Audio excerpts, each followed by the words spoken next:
day, everyone. I'm Dr. Ardith Tan, your host. Welcome to the third episode of MedChat, your health questions answered. Ito po ulit ang munting public service ng De La Salle University Medical Center ukol sa mga kondisyon at katanungang medikal.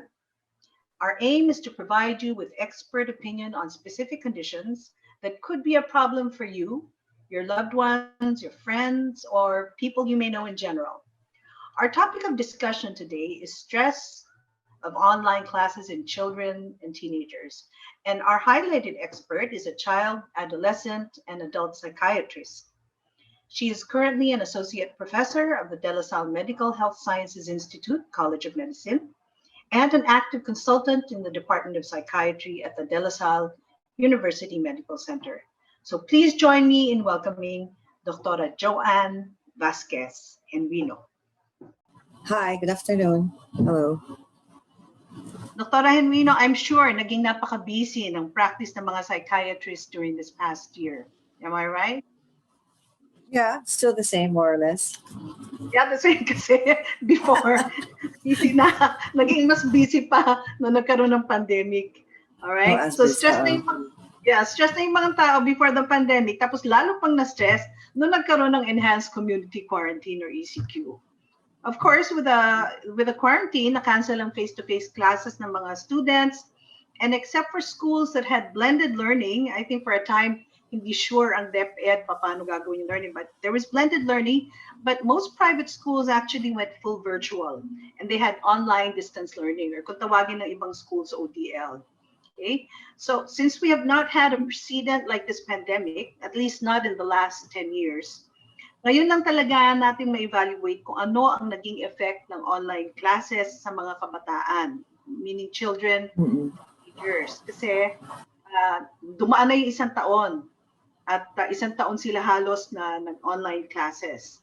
So to start off the discussion, I'd like to ask, do we have local statistics on what the effect of online classes have had on young people and of course teachers as well? Yeah, actually, I came across one in the Philippine setting last November to December 2020. The movement of safe, equitable, quality, and relevant education, yung SECURE. It's a broad network of education experts, parents, and students. They conducted 3 online surveys of students from grade 4 to 12 and the parents and the teachers of those, to ask about distance learning in basic education. And what came out was that they were saying that 53% of the 620 students who responded were saying that they didn't think they were learning what the DepEd had set for them as competencies. And 71 to 72% were also complaining that they could not attend all the online classes, either because of problems with gadgets or internet connectivity. They were also saying that 54.7% of the students, they were the ones saying that distance learning was actually adversely affecting their physical and mental health. And 3 out of 10 students were saying that the distance education was affecting their relationship within their family negatively, which is around 33.4%.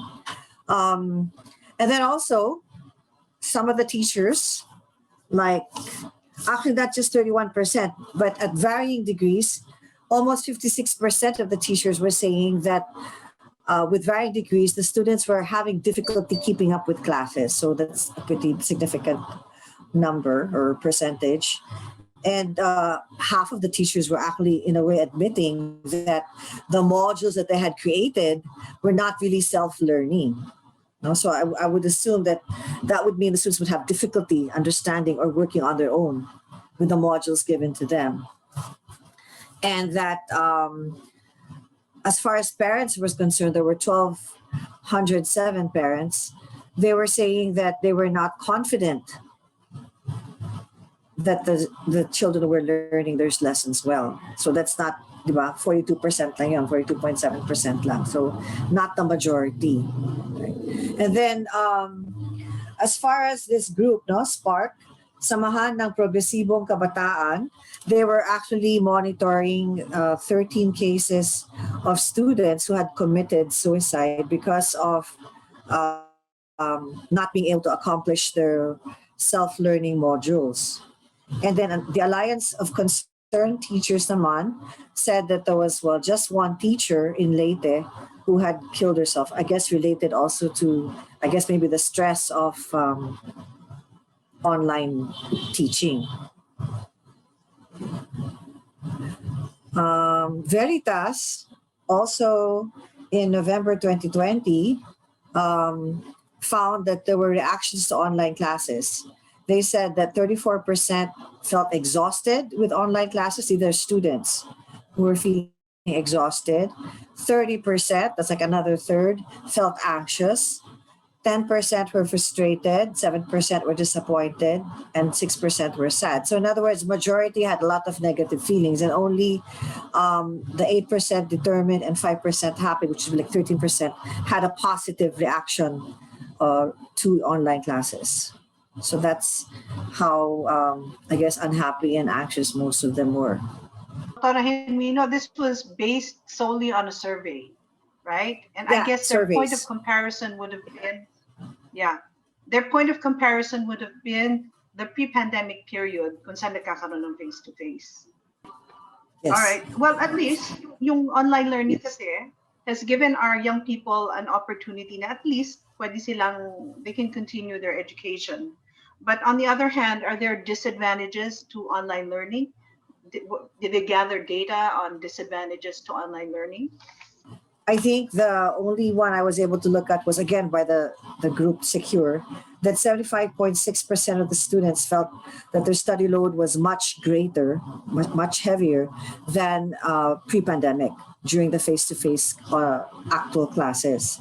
But in general, from what I've gathered from my own practice, talking to other psychiatrists, child psychiatrists, and so forth, and also reading the literature, in the media, social media, what we gathered was, well, okay, so disadvantage, una-una, would be the fact that there is a pandemic, obviously, di ba? So, dun pa lang mahirap na ang buhay. And then that entailed a lot of changes in the methods, in the situation, the life, the home situation, our lifestyle, the school system. So lahat na yun, no? A lot of changes was happening. So that in itself already added stress, no? And then, of course, the question would be, how ready were the schools, right? I mean, kasi biglaan eh. So I don't think we had ample time. At saka remember, ilang years ago, we just had the K-12 change also. That in itself, hindi pa tayo talaga naka-recover dun sa change na yun, no? I think different schools like diskarte ng sarili, how they would handle the K-12 change in the curriculum. So again, now with the pandemic, parang another change, no? So how ready were the teachers in terms of teaching? Were they trained properly to shift from face-to-face to online teaching? And were the parents and students, were they oriented how it's going to be with this new modality? So yun, no? But again, so in general, ito yung mga difficulties in or disadvantages that students would have. Ito yun. So like I said, no, the workload has increased, no? Parang it's surprising, but it has increased.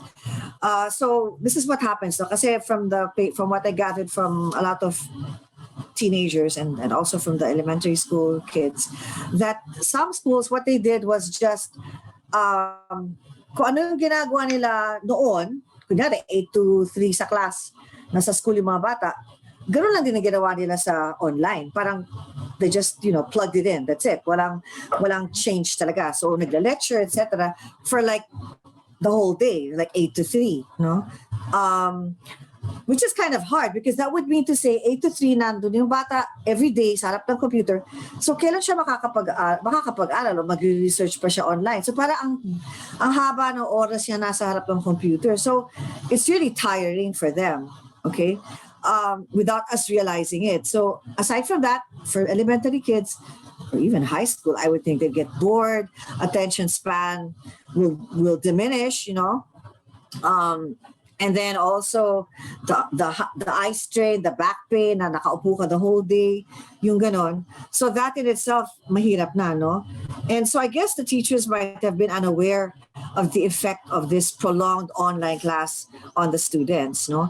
And at the same time, they might not have been able to figure out how much time does the child or the student need to accomplish all the tasks given to them. Kasi minsan parang ang daming pinapagawa. So meron din naman mga teachers or schools na half day lang ang klase, hindi din necessarily every day. Iba 3 or 4 days in a week, may off sila, mga ganon. So may synchronous sessions na online, na nandun sa harap yung teacher through the internet. And then may free times in the afternoon, no? Mga ganon. So, but nonetheless, since the teacher will not discuss everything in front of the student or the whole class that whole day, that leaves the student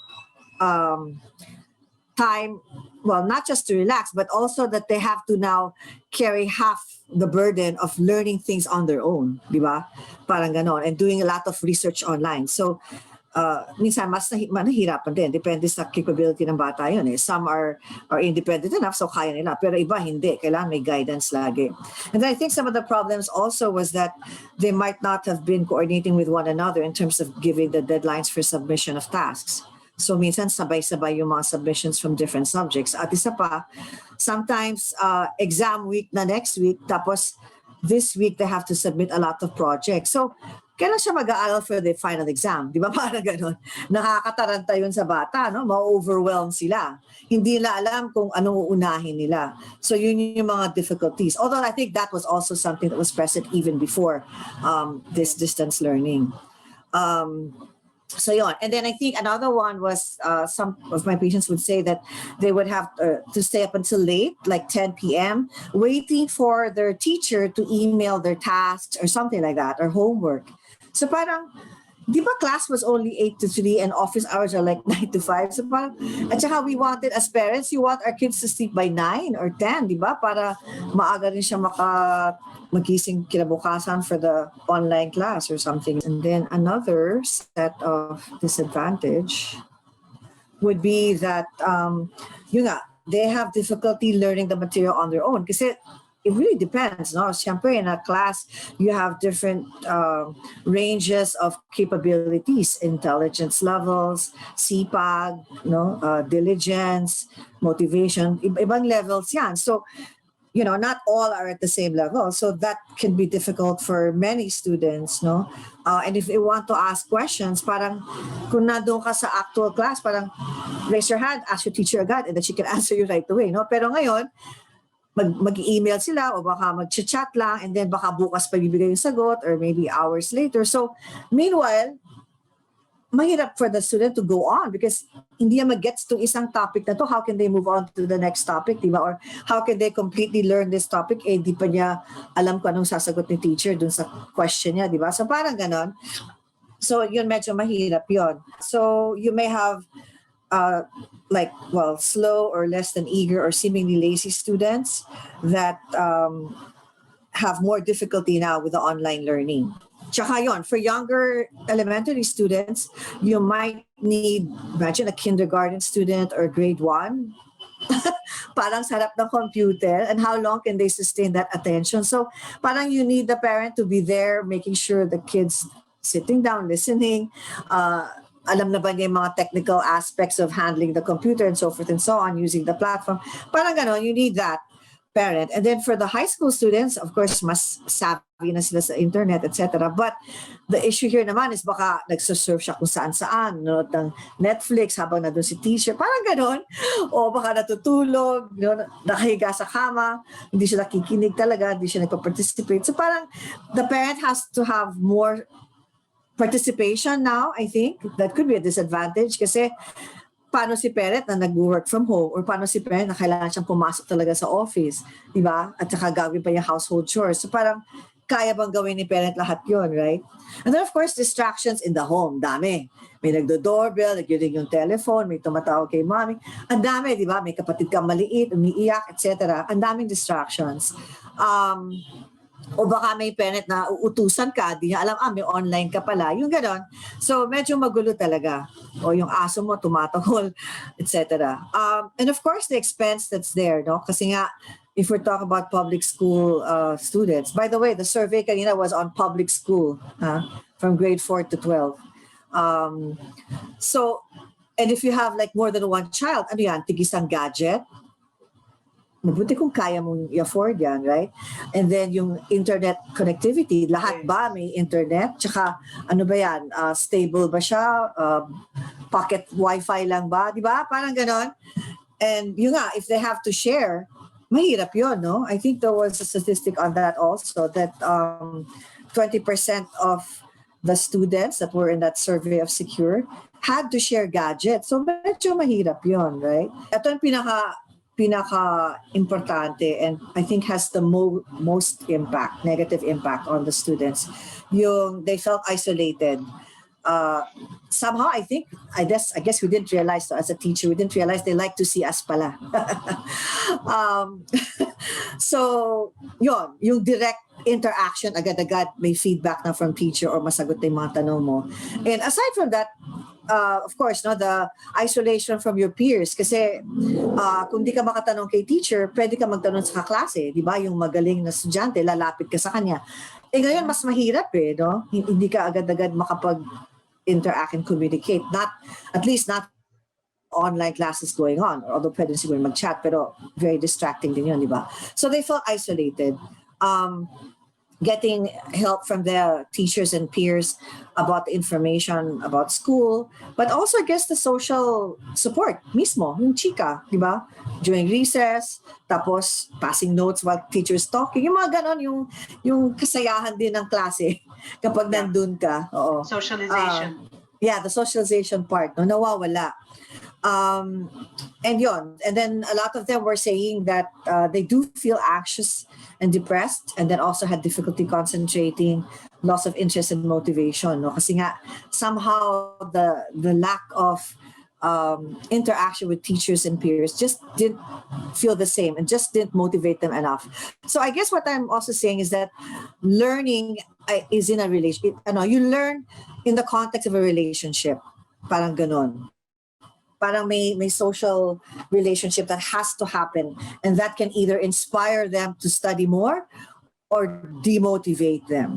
No, I think that's very important pala to realize now.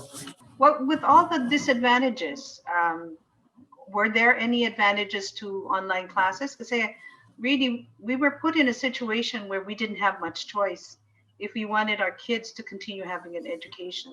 So did they find any advantages of online classes? Yeah, ito, konti lang. Well, first of all, like I said, every child is different, so each had their own capabilities.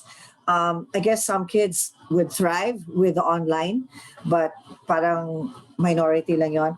Ang advantage would be the freedom on how to divide your time between studies and leisure, assuming that you can work as an independent learner, you know how to organize yourself, how to divide your time, and you're motivated on your own without anybody having to push you, motivated to accomplish your tasks and so forth.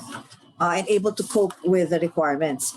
By the way pala, balikan ko lang, yung about the students becoming anxious and depressed. Actually, of the patients that we see, those who get anxious and depressed about their difficulty in coping up with the amount of workload online, a lot of them were actually diligent students and doing well, like maybe honor students or, parang ganon. So, kasi pwede kong isipin na baka nag-excuse na lang to, no, na kasi online yan. Pero hindi kasi ang performance nila pre-pandemic was quite good. They were socializing well, leaders in the class, getting high grades, masipag, etc. But when online came in, parang nagda-drop talaga yung grades, no? Getting lower grades, not as motivated. So parang, I think the effect would probably be because of the online, not because tamad na estudyante lang to, hindi. Marami sa kanila na very good students, no? Kaya tingin ko it was really the effect of the online classes. The other advantage would be they could decide when to study and pace themselves. Kasi nga some schools naman adjusted rather well in the sense that they realized that they can't have 8 to 3 classes. So half day lang sila. Tapos yung iba 3 times a week lang. Yung mga ganon, no? So the kids really had enough time to do the research, do the homework. Bahala sila. Kung mabilis na, di marami siyang free time to play games. Nasa kanila yun. So maganda yun. Some kids like that. And also, if they could already realize that they needed their own space and time in the house, and the parents were supportive enough, they could be given their own, quiet area or study area where they would be doing their online classes. So, okay siya, no? And they like the fact that they could study alone. So like I said, some kids thrive on that, no? Studying alone. And of course, the convenience of staying at home. No traffic, you don't have to... Well, although some schools required you wearing the uniform, some did not. And then some schools did not even require turning on the camera. So fine, I can be lying down listening to my teacher. Parang ganon. So, and no traffic, they didn't have to rush, etc. So parang yun yung mga convenience of staying at home. So basically, yun ang mga nakitang advantages ng online. Well, I think another advantage, Dr. Genuino, might be, siguro, for some parents, the fact that their kids don't have to spend for transportation, they don't need additional allowance. Yes. I don't know if those are additional advantages, but considering the slew of disadvantages compared to the advantages, talagang makikita mo malaki yung gap between the disadvantages and the advantages. And I can understand why students would, be stressed with online classes. So are there any cues that we can pick up that a student may be stressed? Okay. So there's actually physical symptoms and also emotional symptoms of stress, no? So physical, well, I guess you can't monitor, but you can feel it naman, no? Yung bibilis ang heart rate mo, para mabilis ang hininga mo, ganon. Increase of blood pressure. And then some complain of heaviness or pain in the chest, and aches in the body, like headache, stomach ache, lahat, no? Kasi musculoskeletal, di ba? Pag tense ka, sumasakit yung mga muscles mo, etc. So, on edge ka kasi. So, maraming ganyan complaints. And then, of course, grinding teeth, clenching the jaw, shortness of breath, feeling dizzy or tired. Some may have changes in appetite, so either they'll lose weight or gain weight, no? Stress eating, kain ka ng kain. And then some naman will have difficulty sleeping kasi worried na siya about what they have to do the following day. O iba naman, tutulugin na lang nila, no? So, yon, sleep more or less, depending on the person. And then gastrointestinal problems like I said, stomach ache, vomiting, nausea, mga ganon, or maybe diarrhea din, o kaya constipated din. So this part is not that, this part about sexual and reproductive. I think I got this kasi from, yung source ko dito was studying college students. Kaya pumapasok yung issue of sexual and reproductive issues like yung changes in menstrual cycle, mas matinding dysmenorrhea nila, some would have decreased sexual drive, mga ganon. So kaya kasama yung sa physical symptoms. So pwede din siyang applicable sa adults, I guess, or adult learners. What about increase in sexual? How about increase in sexual? Remember, you've got teenagers here. And the hormones are, Yeah. Actually, what teenagers with raging hormones. Right. Actually, what they noted was more of a decrease in the sexual drive and impotence. And then rather than increase. So, parang yun. Pero pwede rin siya as a coping means, I suppose. Pero kailangan siguro pag-aralan. Maganda nga mag-research no? So, with emotional signs of stress naman, ito, those, you can be moody, no? Basta changeable, irritable, sad, happy, kung ano-ano. Basta iba-iba, akit baba yung moods mo. Unmotivated, seemingly lazy. That word lazy, no? Marami kasi yung magreklamo parents, tamad. Pero yung tamad, mas malalim pa yon. Pwedeng unmotivated, depressed siya, no? Or hopeless na, mga ganon. So, hindi natin dapat label na, ay, tamad lang yan, no? Hindi. Tingnan natin, behind that, there's a lot of reasons. Or overwhelmed na rin, no? So, anxious, overwhelmed, on edge, can be angry and restless, a lot of times, no? Difficulty concentrating, can't focus, tends to be forgetful.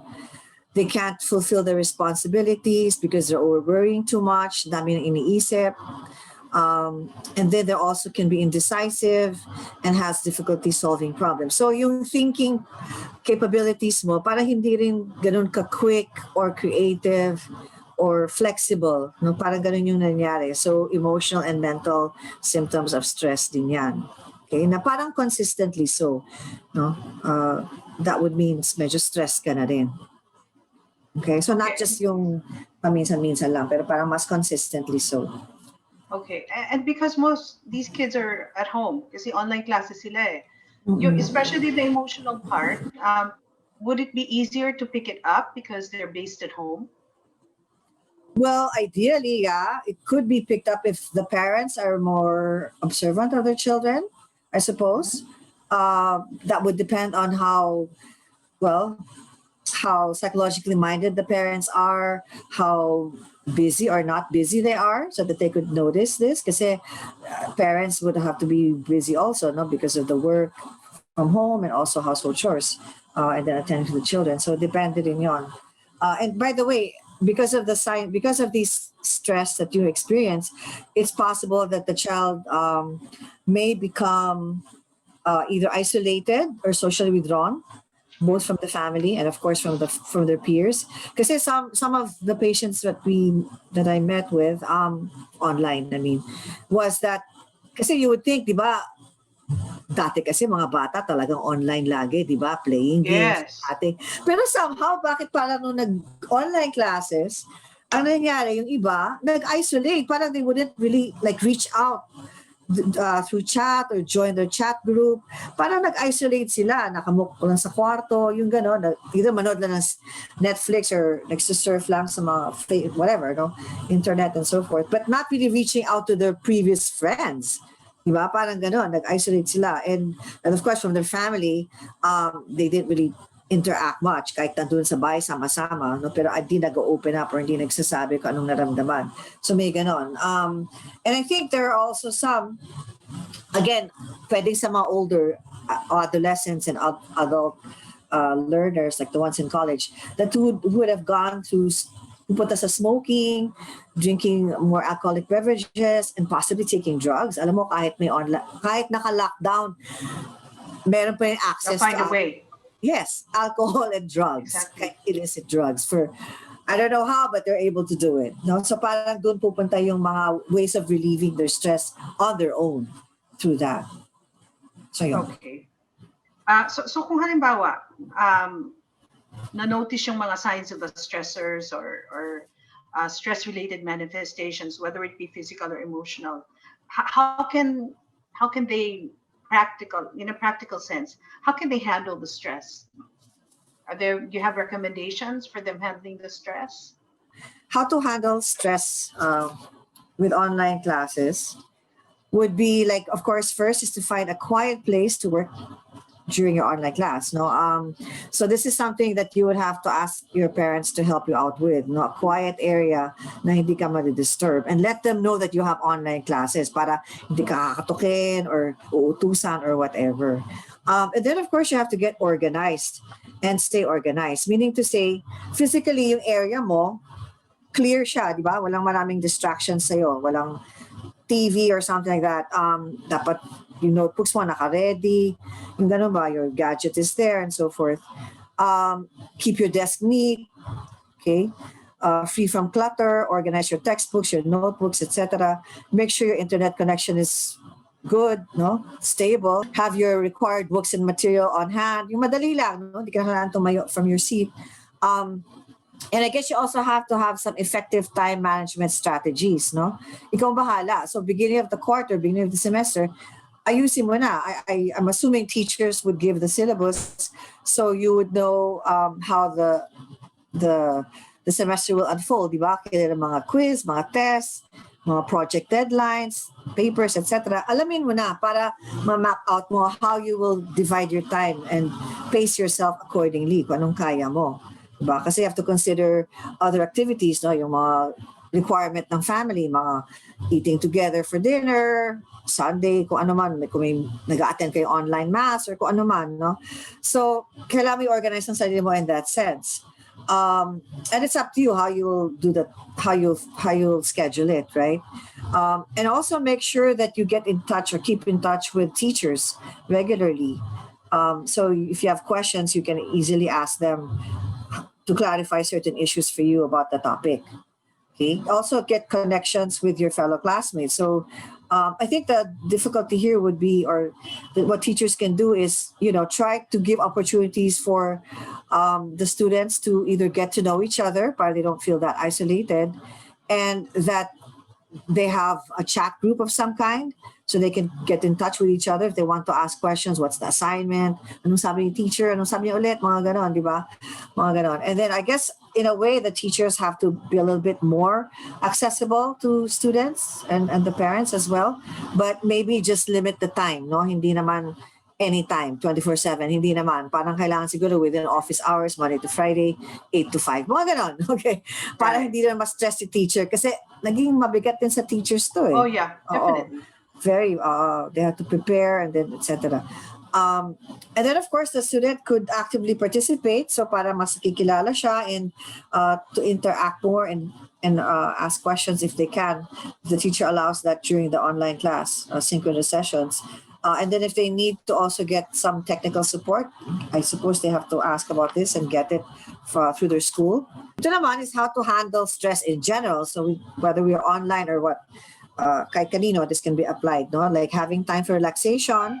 So you have to see what you enjoy doing, no? Go back to those hobbies that you like. Kung ano man, reading, watching the movies, calling friends, taking a walk, biking, kung ano man, have time for exercise and physical activity, remaining social, getting enough sleep. So ito yung mga number of hours that the National Sleep Foundation has recommended. So medyo mahaba actually. So this is ideal, but if I actually ask people or students, they don't get this number of hours. Mga 5 to 6 hours lang siguro yan, mga ganyan. No, but this is the ideal setup, no, of getting this number of hours. Eating well, making sure you eat healthy, not just junk food, Coke, coffee, wag din masyado yun. And then of course, checking with yourself, like how you feel. Parang kailangan kilalanin mo yung sarili mo. So I guess that will be more applicable to teenagers, not so much kids, young kids, no? Kaya pag younger kids, baka kailangan si parent ang maging mas sensitive to the changes of behavior and mood para alam niya kung kumusta yung anak niya. So, yun, check yourself, how you're feeling physically, emotionally, no, how are you able to think clearly or not? Okay, you have to be attuned to that. And then if you feel that something's not right with you or just have questions, actually, pwede naman ask teacher. You can. The schools have guidance counselors, pa rin naman now. They also have to do more now. So you can seek help with the guidance counselor if you want, or get professional help na rin pag talagang affected na yung ability mo to focus, concentrate, and do well in school. Diba? Parang gano'n. Yeah. So yeah. And not be just afraid. to comment on yung make time for relaxation. It's ironic that they're on online classes, but most of the kids and teenage level students, ang form of relaxation din nila is on the computer. Yeah. So really, as the parent, kailangang i-monitor mo na may time sila for exercise. And I think it's important for students and for parents to realize the reason why exercise is so important is because there is data that shows na pag nag-exercise ka, your body releases endorphins. Right. And it actually stimulates brain activity. So mas tatalino ka when you have some form of exercise. So challenge talaga to kasi yung mga, especially nung ECQ, na hindi talaga pwedeng lumabas yung below yung mga 18. 18? Below 18 below 18. Na nasa bahay lang sila. So they have to really be reminded to go out and have some form of exercise. Right. Para maiwanan nila yung just being in front of the computer. I'd like to state, by the way, that there are some schools ang ginagawa nila after one subject, for example, they have a 15-minute break before the next online class para lang siguro mag-stretch yung estudyante. Yeah, right. Get something to drink, use the restroom or something like that. Okay, but this is very interesting. Pati yung socialization. Actually, socialization can still be carried out online. Right. And we know that this generation is, if anyone's ready for something like this, I feel it's this generation. But how about on the side of the teachers? How can they help their students to handle stress? So how can they help? Marami akong suggestions dyan. Well, one was to allow extensions, no? Give them ample time to do their work. Kasi nga, some of them naman were a bit rigid and strict with the deadline. So ang nangyari doon, like some of the patients I had, where I had to like write a note and tell the teacher na anxious yung pasyente, depressed yung pasyente, overwhelmed na siya. So can you just give an extension of the deadline, or give some leeway, no? Like for example, the ones who are like running after finishing their graduation requirements. Para ang nangyari, some teachers would sige, sama ka sa virtual graduation ceremonies to follow na lang yung mga requirements. So pwede naman, di ba? At saka knowing nga that this kid is masipag naman to begin with, he will do it. Hindi siya lazy in any way. So, so they allow extensions.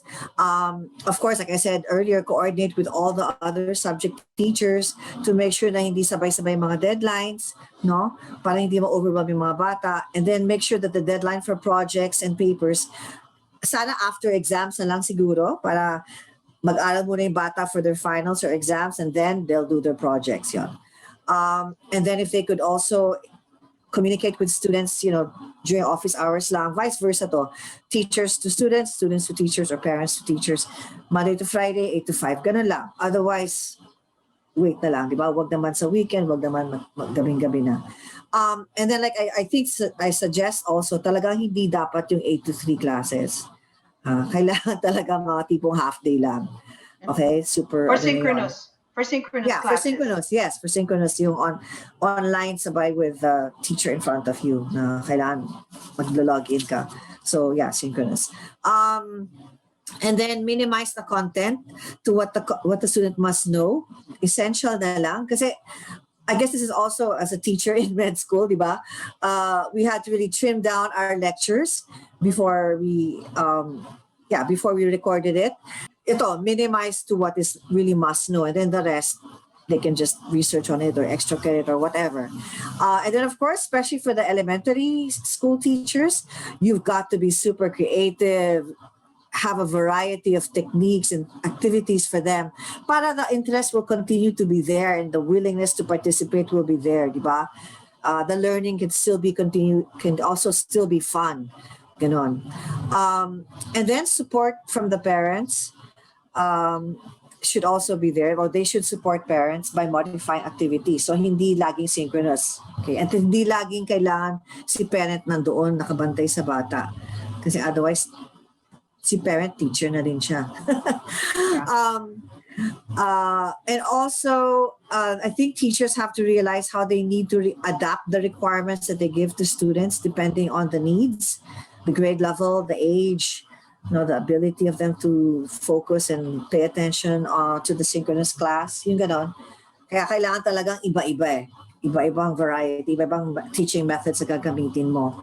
And then also, I think teachers have to be open for feedback, which we have a lot of feedback from students, no? But I don't hear it from my patients that they were asked to give feedback to their teachers, how they were doing, how they were faring with the online classes and the transition. Parang wala. But this is something that they should ask, the teacher should ask for, the school should ask for. Feedback from students and parents, and to learn from it. Kasi pwede may nagreklamong ilan students o ilan parents, pero baka hindi pakikinggan. O baka sabihin ikaw lang. Ganon, di ba? Pero since it's like you said, this is a learning experience for all of us. It's something new. So I think we should be really open to learn from one another. Okay. And then I guess, well, sometimes kasi the issue of teachers, diba, even us, is like, excuse lang ba to? Yung ganun thinking minsan. So kailangan natin tignan yon. Pero kung there's enough students and parents having the same issue, the same complaint, kapag hindi na to excuse lang. Talagang it's they're having difficulty. Diba? Valid yung mga complaints. And I guess also they need to understand expectations from the online classes. Yung ganon. Para we probably need to have more dialogue between parents and teachers, and then also with the older students, like high school students or even college students, we can have dialogue with the teachers as well. So, importante rin yun. Okay. I think one of the problems here, Dr. Genuino, really is that when we went online, for the student as well as for the teacher, it was really hard to delineate what was work and what was personal time. Yung boundaries kasi nag-crossover na. So I'm pretty sure that it was equally hard for the teachers to adjust. Tayong dalawa, we both teach. Yeah. And we know that at the same time that students were being taught to adjust to online classes, we also had to undergo our own adjustments, and we had to undergo our own workshops to adjust to online teaching. So I'm pretty sure that on both sides, nagkaroon ng adjustment or nagkaroon ng learning curve. And I believe that if the pandemic lasts longer, wherein magpersist yung online learning or online classes, we'll have a better handle of how to approach and how to improve the way that we do things. Right. Pero ang gusto ko sanang tanongin sa iyo, this is how the teacher can actually help the student. But there are teachers, because in your statistics, you had a teacher that actually committed suicide. And I know that it's been equally hard for teachers to adjust to the situation, and they also found it to be stressful. Ang recommendation nyo for them to handle stress, because if you have a teacher that can handle her stress or his stress, you have a teacher that can help the pupil handle his or her stress. So your recommendation nyo were the general principles to handling stress in terms of the teacher. Now let's go to the parent. What can the parent do on his part or her part to help the student handle the stress of online classes? Well, so yun, especially for the young ones, the parents would have to supervise the child. I think some parents have actually sat beside the child the whole time that they have the synchronous classes. So, matyaga yung parent na yun. But that's really more important really for the young ones, the elementary school child. Help the parents, helping them with the logging in and so forth, no? Kung hindi pa niya alam. And making sure that they're in front of the camera and so forth, or turned on the camera. So also the parent, I guess, kasi nga if you have to supervise your child, then you would have to adjust your own schedule. Parang baka you would have to ask your boss kung pwedeng parang part-time ka muna or something like this. Or basta, you would have to also adjust your schedule according to what your child needs from you as well. And setting up schedule, like getting when you should get assignments done, striking a healthy balance between work and play. Like the younger student would need more consistent routine with clear expectations. Having snack breaks, like you said, some schools would actually have breaks in between. And for teenagers also to help them, figure out how they will map out their schedule for the whole semester. Giving them making sure they have enough time for relaxation as well. Ano pa ba?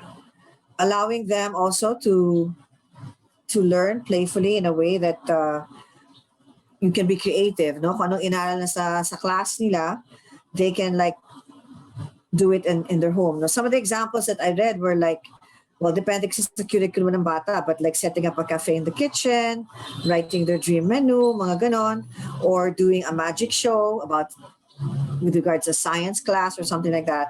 So something like that. So parang the subject matter becomes more alive, more real, more tangible, and more interesting, no? Mga science experiments, very interesting yon. You catch all the different senses of the child at the same time, he'll remember it even better.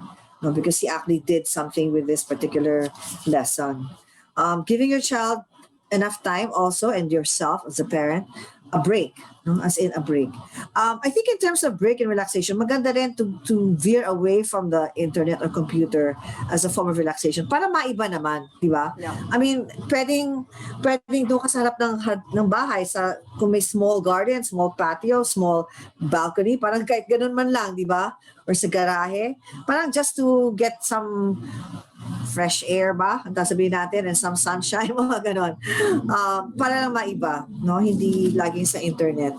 And then, of course, staying in communication with the teachers. The school that my child goes to, nagwa-one-on-one kami na teacher in terms of ano yung mga difficult areas that my child finds particularly difficult.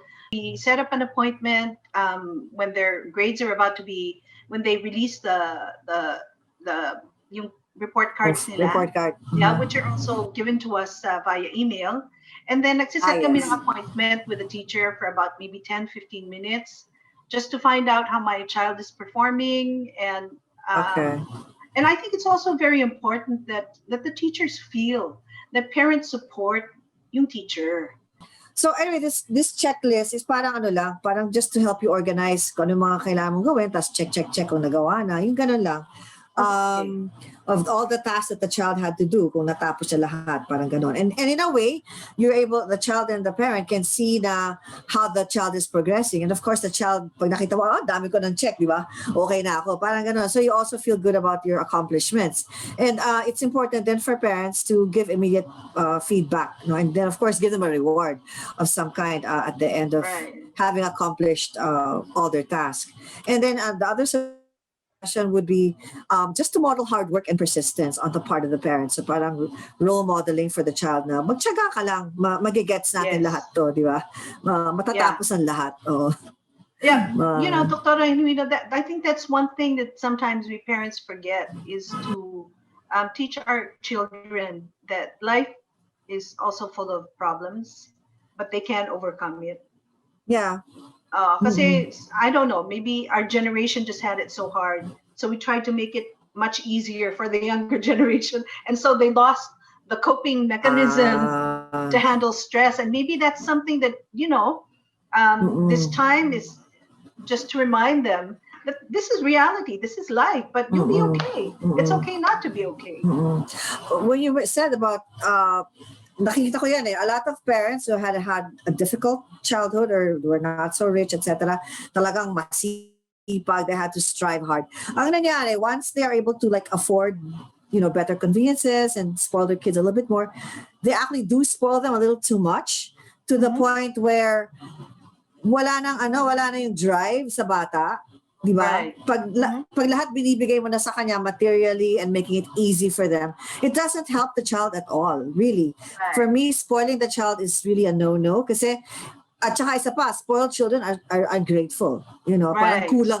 Parang ang dami ng binigay, kulang pa. Ganun pa yung attitude nila. Kaya maganda rin to deprive them of a little bit of conveniences and not to give, for example, ewan ko, cell phones, medyo traditional pa ako, cell phones, gadgets. For me, dapat high school na lang binibigay yan eh. Pero nakikita ko mga kahit nursery pa lang, may sarili na siyang iPad, ganyan, or elementary pa lang. So, are you able to monitor what the child, where they go in terms of the internet? Saan siya pumupunta? Anong ginagawa niya? Kasi hindi nakakatulong eh. Tsaka, I remember when you go to the library, meron kang card catalog, you look under either the author, the title, or subject, right? Right. O wala, baka hindi mo nabot. Ngayon, hindi na eh. Magtatanong ka lang, what is like this? Click. Tapos na, di ba? Napakadali. Exactly. Tapos yung one minute of waiting, sasabihin ng bata, ang bagal naman ng laptop mo kasi medyo luma na siya.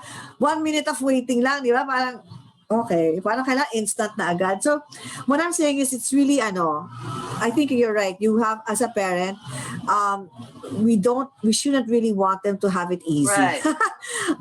Not too easy. We want to make them work a little bit harder, make them strive, and not give them all the privileges either, kasi it doesn't help them at all.